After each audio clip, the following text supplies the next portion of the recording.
Kayaknya masih belum kondusif ya, sebentar. Dan lupa, ini soalnya penting untuk praktik nanti. Lanjut untuk pilih satu tema konten. Tadi saya sudah menjelaskan nih jenis-jenis tema kontennya. Apakah Bapak Ibu ingin menggunakan tema konten yang mana?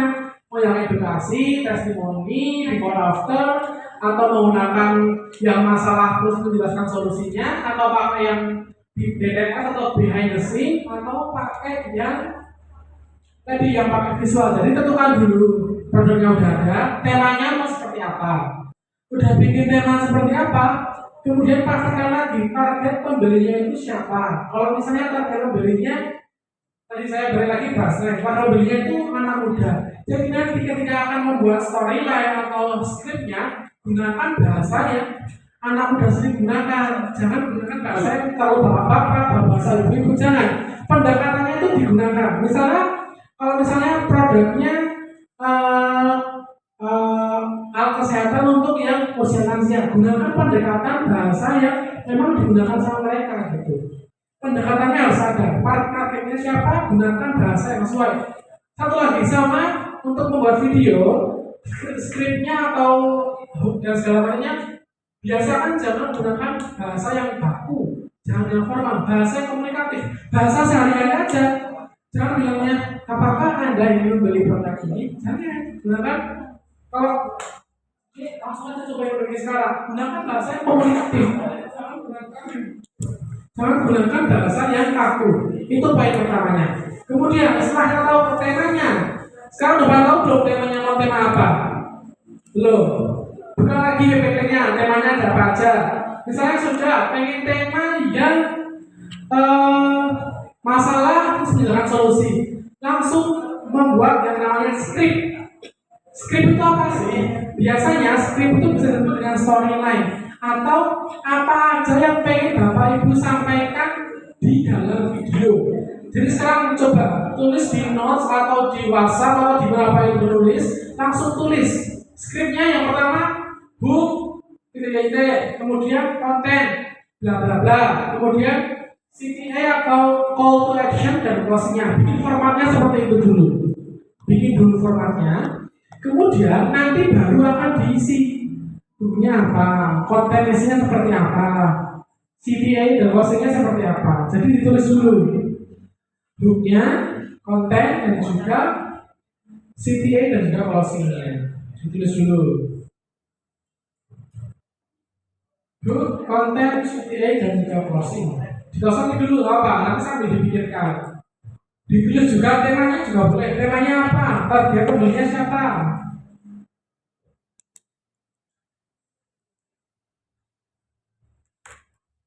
Ya. Oke. Kalau sudah nanti misalkan sudah selesai membuat skrip nanti kira-kira di dalam videonya apakah mau diisi suara lewat HP atau yang namanya voice over, atau mau langsung ketika video muncul suaranya. Maksudnya ketika saya bikin, misalnya nih Bapak itu ingin membuat video produk lainnya kan Bu, lagi ya, Bapak Ibu sudah bikin skrip. Nah skripnya ini nanti mau dibikin voice over atau direct to cam. Maksudnya apa itu? Nah kalau voice over itu tuh kita mengisi suara di aplikasi CapCut, paham ya? Mengisi suara atau direct to cam, kita ngomong langsung. Jadi ketika saya di video ini misalnya, kalau nggak mau ngomong langsung ya udah di video aja, kita bergaya aja, nanti diisi suara lewat CapCut. Kalau mau ngomong langsung boleh. Ini bla bla bla, langsung di video. Jadi nggak usah diisi suara lagi. Tapi ingat ketika buat video sesuai dengan skrip yang kita buat. Jangan lupa ingat di skripnya aplikasikan ke dalam membuat videonya. Misalnya ini kamu ada beli lagi, ya itu langsung di video aja. Kalau mau yang direct to cam atau kalau voice over juga boleh voice over. Intinya videonya sebaiknya ada suaranya, ada kita ngomong, entah ngomongnya langsung atau ngomong dibantu lewat HP. Paham Bapak Ibu? Tulis konsepnya mau direct to cam, ngomong langsung atau voice over, ditulis dulu. Mau ngomong langsung atau pakai voice over, tulis mau gimana kira-kira. Sudah nih. udah tahu konsepnya, langsung ambil rekaman atau footage. Kalau yang direkturkan nggak usah besoknya langsung ngomong, bisa langsung direkam videonya. Nah, rekamannya ini yang jelas harus fokus, jelas, dekat atau close up, detail, jangan ngeblur. Kemudian pengambil videonya stabil dan tidak goyang. Maksudnya apa? Stabil. Saya kembalikan dulu. Pengambilan video dengan satu produk ini. Misalnya secara close up dari sini stabil, jangan kalau tangannya gemeter ya ngapunten tapi sebisa mungkin stabil, jangan jangan nanti orang nggak fokus menonton video malah gini-gini ya, stabil, tenang. Kalau bikin video jangan tangannya harus dibikin stabil. Atau kalau teknik mengambil video tidak ada banyak, tapi saya nggak jelaskan di sini memang karena sedikit rumit.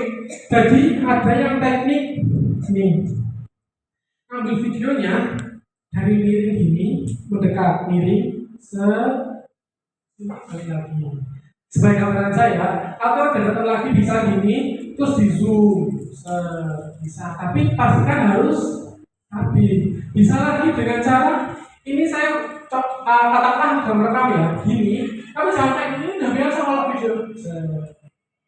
Ini semua orang bisa, ada tekniknya sebenarnya. Kalau gini bisa diganti dengan cara gini terus bisa. Kameranya berotasi bisa. Yang penting kalau masih bingung apa, yang penting cara masih videonya bisa stabil dulu. Jangan getar-getar lah istilahnya. Tapi kalau misalkan memang bergetar tak apa-apa, nanti di kali itu ada yang fitur yang namanya stabilkan. Video distabilkan. Jadi nggak masalah sebenarnya. Tapi baik lagi, fitur-fitur di kali itu banyak yang pro itu berbayar. Jadi bisa sebenarnya ya pakai yang pro, tapi itu penggunaannya 1 bulan cuma 4 kali ya. Kalau yang berbayar tidak monggo silakan. Yang gratis juga boleh, nanti pakai fitur itu yang gratis saja. Tapi auto caption pro atau tidak Bapak Ibu kalau tahu? Saya nggak tahu sih. Auto caption kayaknya berbayar ya, pro kayaknya. Kemudian setelah ambil footage ini editing. Kalau tadi yang ngomong langsung ya di voice over. Kemudian ambil potong bagian yang tidak penting. Kemudian tambahkan subtitle atau keterangan dan juga tambahkan background musik yang komersial. Kemudian untuk setelah diedit selesai, kita harus final checklist.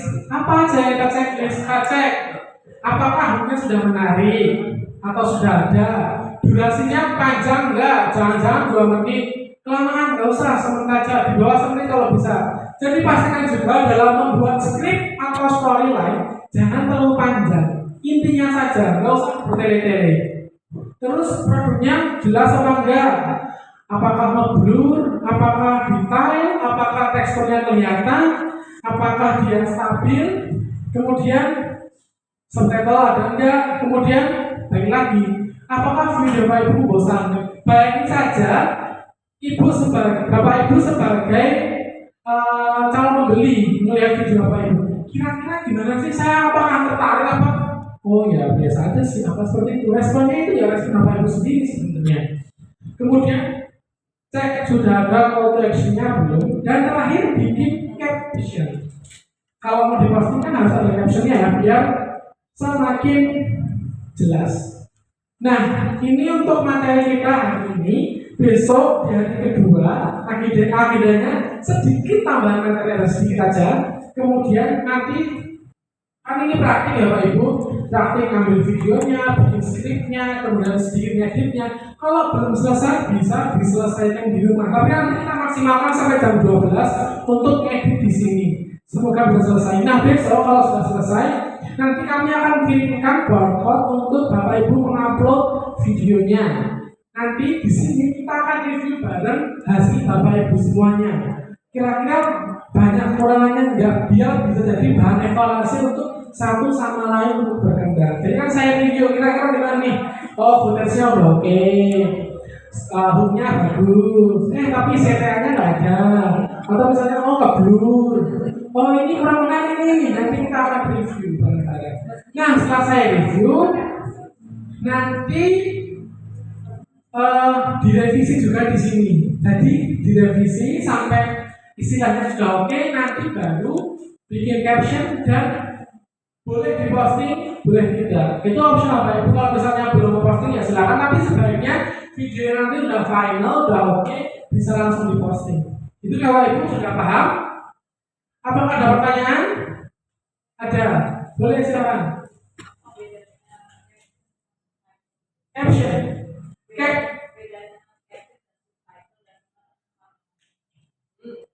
Sebenarnya penamaan ya. Subtitle itu sebenarnya subtitle itu kan keterangan ya. Subtitle itu keterangan dalam videonya. Jadi ketika Bapak Ibu ngomong itu keterangannya apa? Pasti itu yang diomongkan dengan kata-kata yang sama ya, itu subtitle. Tapi kalau caption itu yang akan diposting nanti. Jadi kan kita udah bikinnya, kita mau postingnya ada captionnya. Misalnya promo BMP doang, udah posting atau sah dulu aja, atau jangan lupa follow itu caption. Gitu. Oh iya, dalam buat caption tambahan nih bisa menggunakan hashtag. Paham hashtag atau tak kira Bapak Ibu? Paham? Hashtag sekarang itu kalau tidak salah di TikTok dan Instagram itu maksimal 5, benar? Nah, maksimal 5 ya. Saran dari saya, gunakan hashtag pertama. Hashtagnya itu yang relate dengan produknya dulu. Misalnya apa? Produknya apa? Boleh disebutkan? Nasi kebuli, hashtag nasi kebuli, boleh.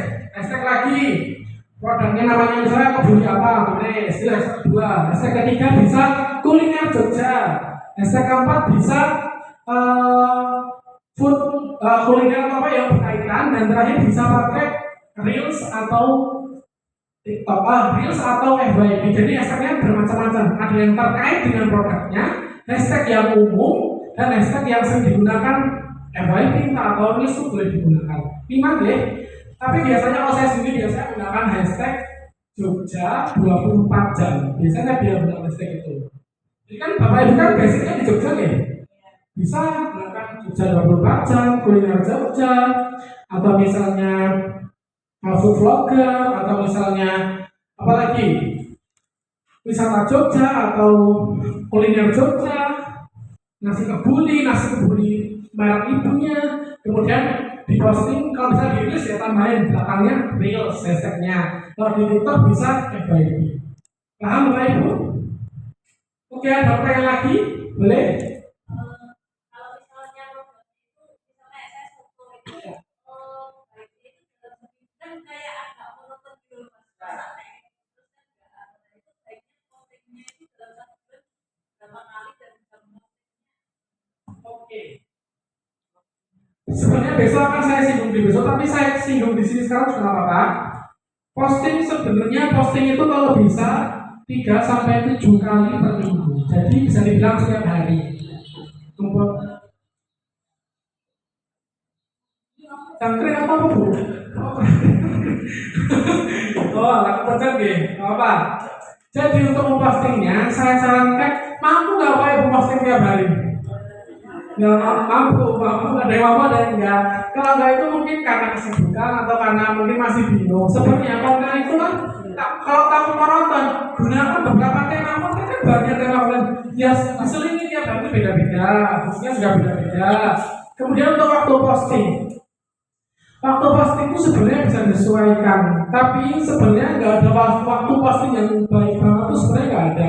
Cuma memang kadang-kadang itu ada jam tertentu yang disarankan. Misalnya kalau posting orangnya makanan ya bisa sebelum jam 12, karena kan itu orang-orang pada makan, atau istilahnya kalau produk-produk yang memang secara umum bisa diposting, saran saya bisa diposting di jam orang itu istirahat jam berapa? Kalian pulang kantor jam 3 sore ya? 3 sore sampai jam 9 itu diposting bisa. Kalau pagi-pagi banget pada sibuk ya jangan diposting, boleh. Enggak, jam 6 sampai jam 9 kan pada sibuk kantor, pada sibuk di perjalanan. Ya jam 6 pagi sampai jam 9 itu nggak usah posting dulu. Nanti jam 10 sampai jam 12 boleh posting makanannya. Jam 3 sampai jam 6 atau jam 3 sore sampai jam 9 malam boleh kan pada senggang tuh. Yang main HP, scrolling, ya posting bisa. Ada lagi yang mau tanya? Sama teknik pengambilan gambarnya.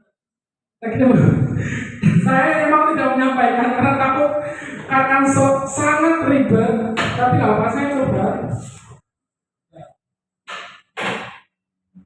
Teknik pengambilan gambar. Biasanya Pak Ibu tekniknya gimana sih? Videonya coba saya pengen tahu dulu deh. Biar bisa saya ilmunya gimana. Coba praktekkan sendiri dulu, boleh? Ya apa? Ya apa? Biasanya seperti apa biasanya? Terus apa lagi? Gitu-gitu guys. Sebenarnya kalau teknik itu bagian dari videografer ya, tapi kita kan merangkap semua yang bikin story kan, yang bikin video, yang edit, yang posting, yang ngatur waktunya. Nah kalau saya bisa dikit-dikit ya bisa, tapi yang pertama adalah zoom in dan zoom out. Zoom in, zoom out itu seperti apa?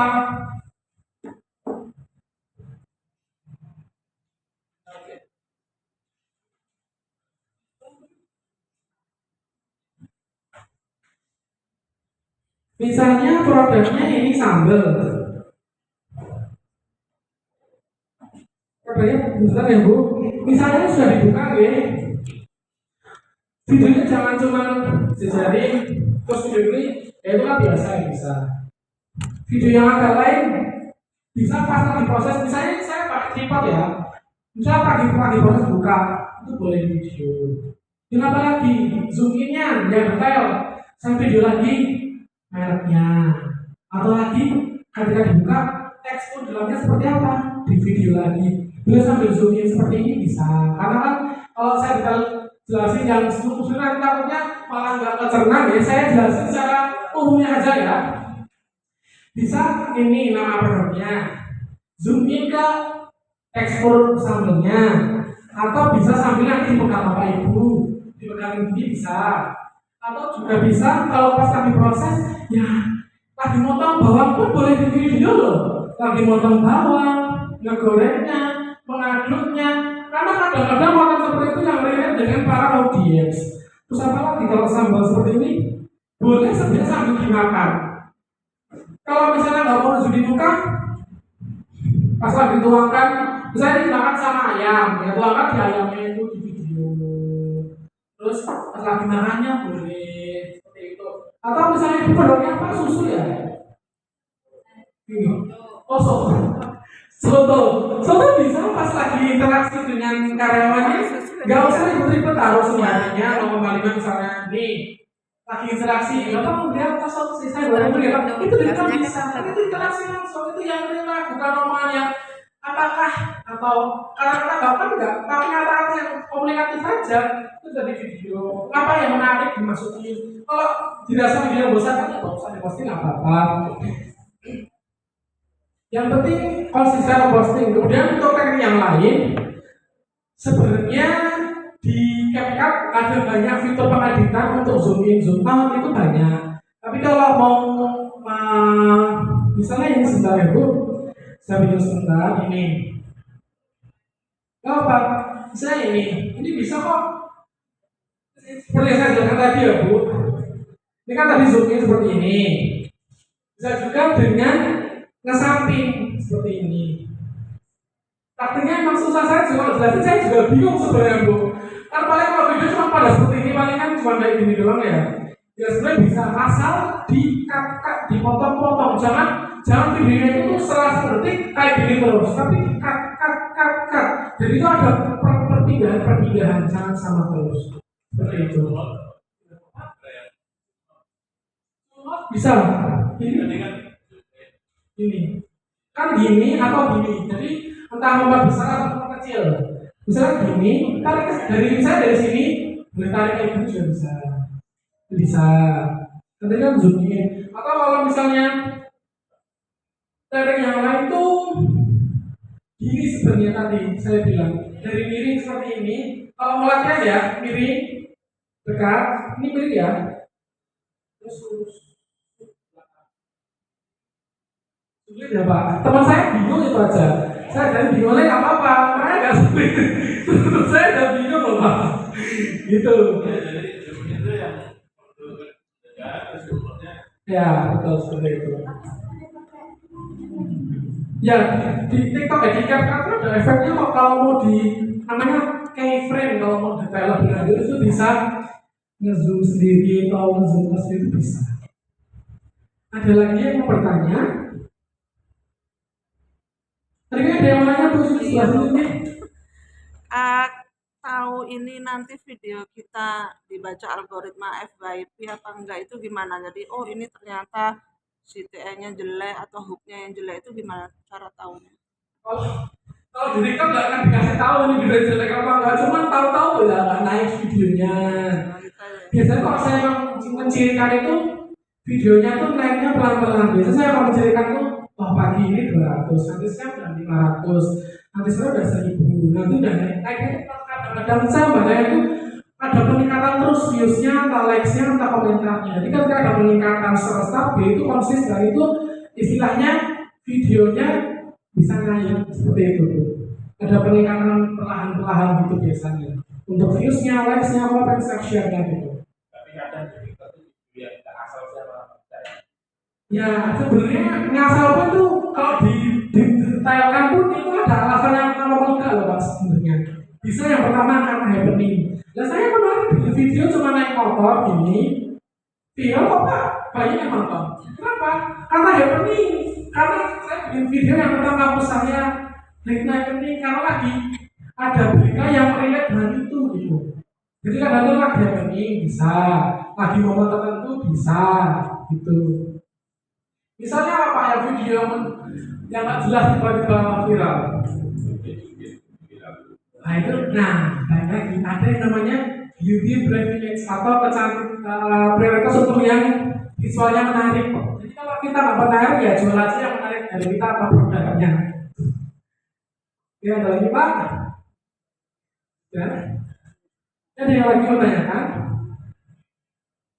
Langsung praktek saja deh. Pakai Mas semuanya bisa praktek aja.